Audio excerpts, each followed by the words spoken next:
नमो विष्णुपादाय कृष्णप्रेष्ठाय भूतले श्रीमते भक्तिवेदांत स्वामी निति नामिने। नमस्ते सारस्वते देवे गौरवाणी प्रचारिणे निर्विशेष शून्यवादी पाश्चात्य देश तारिणे। जय श्री कृष्ण चैतन्य प्रभु नित्यानंद श्री अद्वैत गदाधर श्रीवासादि गौर भक्त वृंद। हरे कृष्णा कृष्णा कृष्णा हरे हरे, हरे राम राम राम हरे हरे। हरे कृष्णा। सर्वप्रथम मैं अपने शिक्षा गुरु हिज ग्रेस श्यामादास प्रभु जी एवं हर ग्रेस निताई सिमनी माता जी के चरण कमलों में कोटि कोटि दंडवत प्रणाम करता हूँ। तत्पश्चात उपस्थित सभी भक्त वृंदों के चरण कमलों में भी कोटि कोटि दंडवत प्रणाम करता हूँ। लास्ट टाइम हमने भगवत गीता के तीसरे अध्याय का ये श्लोक लिया था। अथकेन प्रयुक्तम पापम चरति पुरुष अनिच्छन अपि वाष्णेय बलादेव नियोजित है। भगवान ने कहे कामेश क्रोधेश रजोगुण समुद्भव महासनो महापापमा विद्धि नमिह वैरणम। और इसी चीज को फिर बाद में 16वें अध्याय भगवान कहते हैं त्रिविधम नरकस्थितम द्वारम नाशनमात्मने कामे क्रोधस तथा लोभस तस्मात् एतत् त्यजेत। तो बेसिकली जो व्यक्ति के दुख का जो कारण है वो उसकी भौतिक कामनाएं हैं और इसके कारण ही जीव सारे पाप करता है और उसके प्रतिफल में उसको दुख मिलता है। इसलिए भगवान कहते हैं तस्मात् एतत् त्रियम त्यजेत। क्योंकि भौतिक कामना से यदि पूरी हो जाए तो उसको और इच्छा हो जाती है, लोभ जिसको कहते हैं, और पूरी ना होए तो उसको क्रोध आता है। इसलिए ये जो भौतिक कामना जो है ये जड़ है। क्या ये चली जाएगी भौतिक कामना व्यक्ति की? आत्मा कोई जड़ वस्तु नहीं है। आत्मा जो है लिविंग बीइंग है। इच्छा करना उसका स्वभाव है, इच्छा करना उसका करेक्टरिस्टिक है। ये उसकी इच्छा कभी नहीं जाएगी। केवल इसको ट्रांसफॉर्म किया जा सकता है, बदला जा सकता है। कि जो भौतिक इच्छा जो है, जो भौतिक संसार में जो टेम्पररी चीजों की जो हम कामना करते हैं, ये ही जो है सारे दुख का कारण है। ये तो समय के साथ नष्ट होने वाली चीजें हैं, लेकिन व्यक्ति 24 घंटे इनमें ही लगा रहता है। उसको बिल्कुल समय नहीं है भगवान की भक्ति के लिए। जरूरत इस बात की है कि क्रम से ग्रेजुअली ग्रेजुअली हमको ये भौतिक चीजों की जो हमारी लालसा है इसको कम करें और भगवान को प्राप्त करने की जो लालसा है उसको बढ़ाएं। जितने मात्रा में हम भक्ति करेंगे, भगवान का नाम जप करेंगे, भगवान की कथा सुनेंगे सुनाएंगे, उतनी मात्रा में हमारा जो भगवान के प्रति प्रेम का विकास होगा और उतनी मात्रा में हमारी भौतिक कामनाएं कम हो जाएंगी। पुनित संसार जो है न रूपमस्य ही तथोपलभ्यते न अंतो न चाद न च संप्रतिष्ठा अश्वत्थम एनम सुविरूढ़ मूलम संग सृष्टेन दृढ़ेन चित्वा ततः पदम तर पदमार्गित्वम यस्मिन् गतान निवर्तन्ते हुए तमेव चाद्यम पुरुषम प्रपद्ये यस्य यस्मात् स्मृति सत्ता प्राणी। तो ये भौतिक जगत की आसक्ति को छोड़ करके, आसक्ति छोड़ना एक एक काम है, वो काफी नहीं है। हमको भगवान के प्रति अपनी आसक्ति बढ़ानी पड़ेगी, तब जा करके हमारा जो ये भौतिक कामना है ये कम होगा। तो हमने लास्ट टाइम महाराज ययाति का एग्जाम्पल लिया था कि किस तरह से उनको जो भौतिक कामना है उन्होंने कैसे उन पर काबू प्राप्त किया, कैसे उन्होंने वैकुंठ प्राप्ति करी। तो एक इसका एग्जाम्पल है श्रीमद् भागवतम में, ये 9वें स्कंद में अध्याय 18-19 में दिया गया है। तो लास्ट टाइम जो चर्चा किए थे कि महाराज ययाति बहुत ही धर्मपरायण व्यक्ति थे और उनके पिता जो राजा नहुस थे, जब वो स्वर्ग में गए इंद्र बन करके टेम्परेरीली, और जब उनको साप लग गया अजगर बनने का, तब इन्होंने पृथ्वी का राज्य संभाला, उससे पहले नहीं लिया। इनके पिताजी देखते थे दोनों राज्य, पृथ्वी का भी और स्वर्ग का भी। तो ये धर्म राज्य के लोलुप नहीं थे। इनका बड़ा भाई तो पहले से ही सन्यासी बन गया था कि मुझे राज्य नहीं चाहिए। और ये नेक्स्ट नंबर के जो थे ययाति, इन्होंने कहा नहीं, बड़ा भाई नहीं ले रहा तो मेरा अधिकार नहीं बनता। जब कोई करने वाला ही नहीं रहा, बड़ा भाई सन्यास ले लिया, पिताजी जो है उनको साफ लग गया, तब उन्होंने राज्य लिया। ऐसे थे राजा ययाति। तो उसके बाद में फिर बताया सुखदेव गोस्वामी राजा परीक्षित को कि उनकी जो शादी जो हुई वो शुक्राचार्य की पुत्री देवयानी से हुई, और दूसरी शर्मिष्ठा जो असुरों के जो राजा थे वृषपर्वा, उनकी पुत्री से हुई। एक जो है वृषपर्वा जो है राजा है असुरों के, उनकी बेटी से हुई, और दूसरी उनके जो गुरु हैं, पुरोहित हैं, शुक्राचार्य, उनकी बेटी से हुई।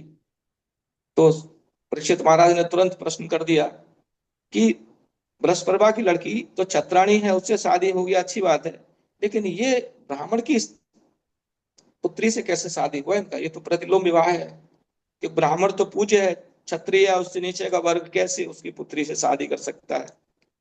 तो इस प्रश्न के उत्तर में ये आदि का इतिहास बताते हैं, जो हमने लास्ट टाइम डिस्कस किया था यहाँ तक, कि जब एक बार ये जो शुक्राचार्य की पुत्री देवयानी और राजा बृहस्पति की पुत्री शर्मिष्ठा अपनी सखियों के साथ में नगर के उद्यान में गईं, और वहां पर ये नग्न स्नान कर रही थी। वहां पर शिव जी पार्वती के साथ में बृहस्पति सवार होकर के आए, तो इन्होंने एकदम से शर्म से जल्दी इमरजेंसी में आकर के बाहर कपड़े पहनने शुरू किए, और उसमें जो देवयानी की जो साड़ी थी गलती से शर्मिष्ठा ने पहन ली। इस पर देवयानी जो है रंज हो गई, और उसने ब्राह्मणों की बहुत प्रशंसा की, उनके बहुत गुण बताए, और ये बताया भगवान भी उनकी जो है वंदना करते हैं, ब्राह्मणों की है भी ऐसा ही, मैं भृगुवंशी हूँ, तुमने मेरी साड़ी कैसे पहन ली, इस तरह से। तो फिर जब उसको ऐसे कहा और ये कह दिया कि जैसे यज्ञ में रखे हुए घी को कोई कुतिया पी जाए, तुमने ऐसे मेरी साड़ी को धारण कर लिया, इसको तो मुझे ही धारण करना चाहिए, तुमने कैसे कर लिया? इस बात पर वो राजा की बेटी है, उसको भी क्रोध आ गया। उसने कहा कि तुमको अपनी औकात पता होनी चाहिए, तुमको पता है तुम्हारी वृत्ति कैसे चलती है? तुम्हारे पिताजी हमारे पिताजी के शिष्य और वो पुरोहित हैं, वो कुछ आकर के वहां कुछ सेवा करते हैं, तब तो उनको कुछ धन मिलता है, तब तुम्हारा जीविका चलता है, भिक्षुणी कहीं की। ऐसे जो है दोनों में बहुत हुआ। और ये जो शर्मिष्ठा है, देवयानी तो थोड़ा एक लिमिट में थी, और उसने तो जैसे गन्ने को पेलते हैं तो उसमें से रस निकलता है, भगवान के गुणों की प्रशंसा कर रही थी उसमें। लेकिन ये जो शर्मिष्ठा है, ये तो पूरा डॉलर्स पर उतर आई। उसने कहा, ये जो इस तरह की बातें सुनाई उसको कि हम राजा हैं और तुम्हारे पिताजी जो है पुरोहित हैं, इस तरह की। तो वो फिर इतना ही नहीं, इतना क्रोधित हुई जैसे सर्पणी होती है, फुफकारती है। उसने कहा इसकी साड़ी छीन लो, और उसकी साड़ी खींच करके नंगा उसको कुएं में ढकेल दिया, और सबसे कह दिया कोई किसी को नहीं बताएगा, अपनी सहेलियों को, चलो यहाँ से चलो। उसको कुएं में ढकेल करके सारी चली गई वहां से। अब भगवान की इच्छा से वहां पर राजा ययाति जो है आ गए उस उद्यान में, और उस उद्यान में जो है मनुष्य पुरुषों को आना मना था, लेकिन फिर भी वहां पर राजा ययाति जो मृगया पर थे, प्यास लग रही थी पानी पीने के लिए, पानी की तलाश में उसको ऊपर आए, और उन्होंने झांक करके देखा तो एक परम सुंदरी कन्या उसमें पड़ी हुई है। तो उनको बहुत दया आ गई, और उन्होंने जो है उसकी रक्षा की, अपना उतरिया नीचे डाल करके, क्योंकि नग्न थी, उसने अपने शरीर को कवर किया उस उतरिया से, और दूसरे कपड़े लेकर के, और किसी तरह से उसका हाथ, दाएं हाथ को अपने दाएं हाथ से पकड़ करके बाहर निकाला, उसकी रक्षा की। तो जब बाहर निकाल दिया तो देवयानी का जो मन जो है उसमें राजा ययाति के प्रति प्रेम उत्पन्न हुआ, और उसने कहा कि महाराज, आपने मेरा हाथ पकड़ा है, पानी ग्रहण किया है, और आपने मेरी रक्षा की है, जीवन की, नहीं मैं मर गई होती तो मेरा पानी ग्रहण करने वाला कोई दूसरा नहीं होना चाहिए, आप ही मेरे पति होने चाहिए। तो राजा ययाति ने पूछा उनका परिचय, तो बताया मैं शुक्राचार्य की पुत्री हूँ। तो राजा ययाति ने अपने कानों पर हाथ रख लिए, नहीं नहीं नहीं, आप किसी ब्राह्मण से शादी करिए। देवयानी ने कहा नहीं राजन, ये जो संबंध है हमारा और आपका, ये कोई मनुष्य का बनाया हुआ संबंध नहीं है, ये दैव का बनाया हुआ संबंध है। मेरी शादी किसी ब्राह्मण से हो ही नहीं सकती, क्योंकि मुझे कच ने शाप दिया हुआ है, बृहस्पति के पुत्र ने। कि तुमको कच ने क्यों शाप दिया हुआ है? कि मैंने उसको शाप दे दिया।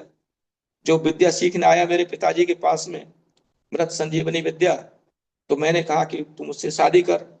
उसने कहा नहीं, आप तो गुरुपुत्री हैं, आप पूज्य हैं, मैं कैसे आपसे शादी कर सकता हूँ। तो मैंने उसको शाप दे दिया कि तू जो कुछ सीखा है वो तेरे काम नहीं आएगा। तो उसने मुझे शाप दे दिया कि तेरी किसी ब्राह्मण से शादी नहीं होगी। इस तरह से महाराज मुझे शाप लगा हुआ है, आप ही मेरे पति हो सकते हैं। तो फिर जब ये सुना राजा याति ने, तो उसने थोड़ा विचार किया कि अरे मैं यहाँ पर, ये स्थान स्त्रियों के लिए है, पुरुषों के लिए वर्जित है, और जब इसको कुआं में डाला तभी मैं यहाँ पर आ गया, प्यास लगी हुई है मुझे। हो सकता है ये देव की कोई योजना हो, शायद देव की योजना है। और फिर उनका मन देवयानी में जाने लग गया।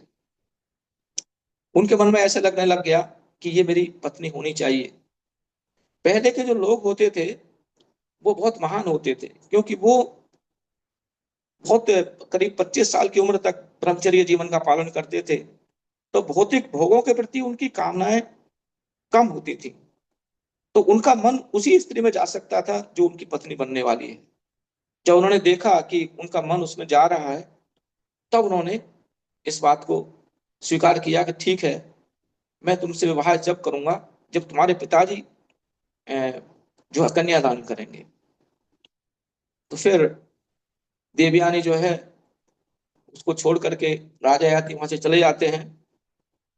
और ऐसा नहीं है कि इससे मेरा शादी के लिए एग्रीमेंट हो गया है, उससे कुछ हाथ मिला लेते या पूरा आलिंगन कर लेते, नहीं। राजा यादव ने उसको हाथ नहीं लगाया। कहा जब तुम्हारे पिताजी कन्यादान कर देंगे तब मैं जो है तुमको स्वीकार करूंगा। तो जब राजा यादव वहां से चले गए तो तुरंत रोना शुरू कर दिया उसने कि मेरे साथ में शर्मिष्ठा ने कैसा व्यवहार किया है, मेरी साड़ी छीन ली, मुझे खुद भिक्षुणी कहा, और क्या क्या कहा सुखदेव गोस्वामी, उसको पूरा वर्णन नहीं किए हैं। यही कह दिया परुष वचन, सुपरुष वचन, और मुझे कुएं में डाल दिया, मैं तो मर गई होती। तो वो जो रेशमी वस्त्र था उतरिया, उसको लपेट करके वो अपने पिताजी के पास में गई। तो नेचुरली पिताजी की इकलौती पुत्री थी, पुत्र कोई था नहीं, बहुत प्यारी थी। और जब उस दशा में रोते हुए देखा तो देवयानी रोई जा रही है। तो शुक्राचार्य ने उसको गले से लगाया और बहुत पूछने पर उसको सहलाया, तो उसने बताया। तो जो कुछ शर्मिष्ठा ने किया था, जो कुछ उसने बोला था, सब कुछ उसने शुक्राचार्य को बता दिया, और ये नहीं बताया कि मैंने क्या किया था। देखिए, ये मनुष्यों का, ये है व्यक्तियों का, कि आपने आपने क्या कहा वो नहीं बताया, शर्मिष्ठा ने क्या क्या किया, क्या क्या बोला, उसने सब शुक्राचार्य को बता दिया। अब तो शुक्राचार्य रंज हो गए, बोले ये पुरोहित का जो कर्म है खराब है, और इसे तो जो कपोतों का जो काप होती है वो अच्छा है, कि कहीं से जो है दाना चुप करके खा लेते हैं, किसी के यहाँ के जा करके कहीं यजमान के पास तो नहीं जाते। चलो अब हम पुरोहित ही छोड़ देते हैं। और वो शहर से निकल गए देवयानी को लेकर के। राजा बृहस्पति को पता चला कि अब तो अनर्थ होने वाला है। शुक्राचार्य बहुत ही शक्तिशाली, तेजशाली, तेजस्वी ब्राह्मण है। यदि साप दे दिया मुझे तो देवता फिर चढ़ाई करेंगे और हमारा सर्वस्व छीन लेंगे। तो वो शर्मिष्ठा को लेकर के, और वो जहाँ जा रहे थे, गुरु महाराज उनके चरणों में गिर गए कि महाराज माफ कर दीजिए। तो शुक्राचार्य, उनका क्रोध शांत हो गया। ठीक है, शिष्य ही तो है, इसने थोड़ी गलती की है, इसकी लड़की ने करी है। बोला ठीक है मैं रुक जाऊंगा, लेकिन मेरी पुत्री जो है मैं इसको नहीं त्याग कर सकता, इसके मन की इच्छा पूरी करो। अब तो ये बात है तभी रुकूंगा मैं, और नहीं तो मैं जा रहा हूँ छोड़ करके, तुम्हारा जो भी हो, देवता जो भी करे। अब तो बड़ा चक्कर हो गया। बृहस्पति बोले बता बेटी क्या चाहिए तुझको। उसने कहा कि मेरी शादी जहां करते हैं मेरे पिताजी जिससे भी, तो उसके साथ में तुम्हारी पुत्री शर्मिष्ठा अपनी सखियों के साथ में जो वहां पर गई थी उद्यान में, वो सब मेरी दासी बन के जाए। देखिए, बड़ी बात है कि राजा की बेटी दासी बन के जाए पुरोहित की पुत्री के साथ में। ये तो एक बहुत बड़ा अन्याय हुआ। और इससे बड़ा अन्याय ये हुआ कि उसने अपने पिताजी के कान में कहा, देवयानी ने, इस शर्मिष्ठा जाएगी दासी बन के, लेकिन इसकी शादी भी जो है उसी के साथ होनी चाहिए जिसके साथ मेरी हो। और ये जो है उसके साथ में कभी जो है ना, स्त्री पुरुष का जो संबंध है वो ये नहीं करेगी, ये कभी उसके साथ में बेड पर नहीं जाएगी। ये कान में कह दिया अपने पिताजी के। शुक्राचार्य ने राजा ययाति के साथ में अपनी पुत्री का कन्यादान किया, और साथ में फिर बृहस्पति की पुत्री का भी शादी कराया। और ये वार्निंग दे दी राजा ययाति को कि यदि तुम कभी जो है इसके बेड पर जाओगे तो समझ लेना उसका नतीजा बहुत बुरा होगा। वर्जित कर दिया। अब किसी स्त्री के लिए ये सबसे बड़ा दंड है कि उसका पति तो है लेकिन उसके पति के साथ मिल नहीं सकती है। तो ये जो है एक तरह से अधर्म ही है। लेकिन बेचारी ने, शर्मिष्ठा ने सब कुछ स्वीकार कर लिया अपने पिताजी का कष्ट देख करके, और अपनी सहेलियों के साथ में उदासी बन के चली गई राजा ययाति के साथ में। अब वहां पर ये जब गई तो पहले जो ये देवयानी थे इससे दो पुत्र प्राप्त हुए, यदु और तुर्वसु। और जब शर्मिष्ठा ने देखा कि देवयानी को पुत्र प्राप्त हो चुके हैं तो उसकी पुत्र प्राप्ति की इच्छा हुई, और उसने राजा ययाति से प्रार्थना करी। तो राजा ययाति जो है उन्होंने याद किया शुक्राचार्य के वार्निंग का और कहा कि बहुत अनर्थ हो जाएगा। तो चुप हो गए वो, और फिर बहुत विचार विमर्श किया, और उन्होंने धर्म को ही, धर्म का ही सहारा लिया। उन्होंने कहा कि ये जो शर्मिष्ठा है ये मेरी पत्नी है, इसके साथ मेरा विवाह हुआ है, तो पुत्र प्राप्ति करने के लिए इसकी जो इच्छा है ये पूरी जायज है, धर्म के अनुसार अनुसार है।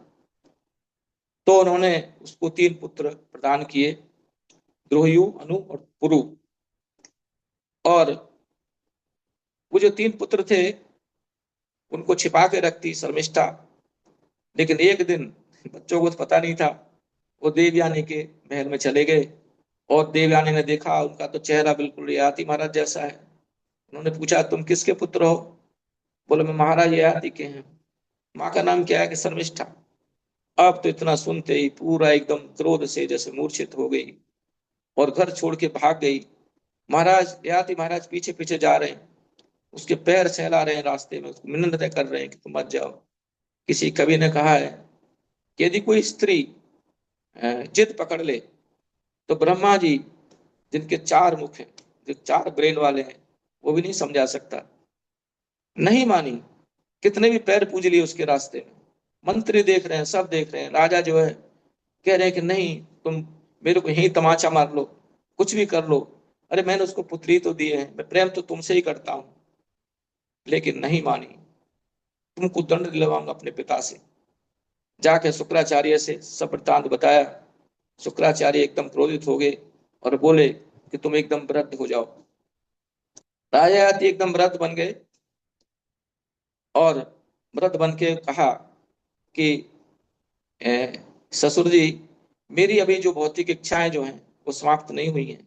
एक तरह से व्यंग किया उन्होंने कि तुमने अपने जो दामाद है उसको तो बूढ़ा कर दिया, अब अपनी पुत्री को क्या किसी दूसरे के साथ हम ब्याहोगे?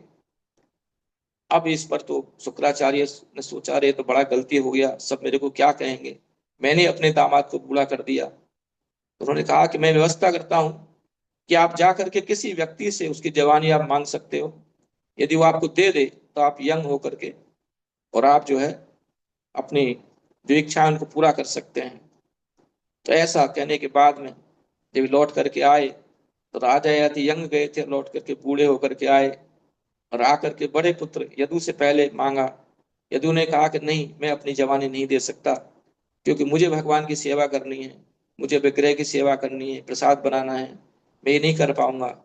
तो उन्होंने नहीं दिया, ये सोच करके मुझे भक्ति करनी है। एक तरह से ठीक है, इसलिए सुखदेव गोस्वामी इनको महात्मा कहते हैं।